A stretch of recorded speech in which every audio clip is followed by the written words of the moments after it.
Hi all welcome to football arena. Real മാഡ്രിഡുമായി ബന്ധപ്പെട്ട രണ്ട് പ്രധാനപ്പെട്ട ട്രാൻസ്ഫർ റൂമറുകൾ ഇന്ന് പുറത്തേക്ക് വന്നിരുന്നു.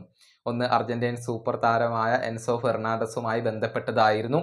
എൻസോയെ സ്വന്തമാക്കാൻ റയലിന് താല്പര്യമുണ്ട് എന്ന കാര്യം BBC റിപ്പോർട്ട് ചെയ്തിരുന്നു. അതുപോലെ തന്നെ ഗോൾ ബ്രസീൽ റിപ്പോർട്ട് ചെയ്തിരുന്നു. പക്ഷെ വലിയ തുക നൽകേണ്ടി വരും എന്ന റിപ്പോർട്ട് അപ്പോൾ തന്നെ BBC അറിയിച്ചിരുന്നു.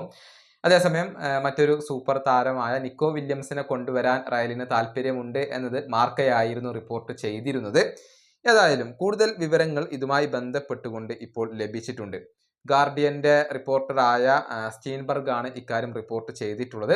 അതായത് അർജന്റീൻ താരങ്ങളായ എൻസോ ഫെർണാണ്ടസ്, അലക്സിസ് മാക്കാലിസ്റ്റർ എന്നിവരിൽ റയലിന് താല്പര്യമുണ്ട്. പക്ഷെ അവരെ നോട്ടമിട്ടിട്ട് കാര്യമില്ല, രണ്ടു പേരെയും കിട്ടാൻ സാധ്യത കുറവാണ് എന്നാണ് ഇപ്പോൾ സ്റ്റീൻബർഗ് റിപ്പോർട്ട് ചെയ്തിട്ടുള്ളത്. അതായത് ചെൽസിക്ക് എൻസോ ഫെർണാണ്ടസിനെ വിൽക്കാൻ യാതൊരുവിധ പ്ലാനുകളും ഇല്ല.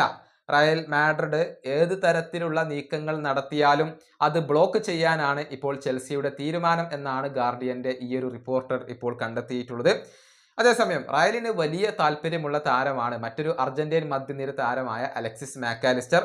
പക്ഷെ അദ്ദേഹത്തെ സ്വന്തമാക്കുക എന്നുള്ളതും വളരെയധികം ബുദ്ധിമുട്ടുള്ള ഒരു കാര്യമാണ് എന്ന് ഈ ഒരു ജേർണലിസ്റ്റ് പറയുന്നുണ്ട്. ലിവർപൂൾ അദ്ദേഹത്തെ കൈവിടാൻ സാധ്യതയില്ല.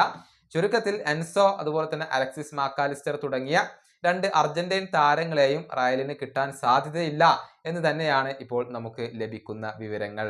ഈ വീഡിയോ അവസാനിപ്പിക്കുന്നു. പ്രതിയുമായി വീണ്ടും കാണാം.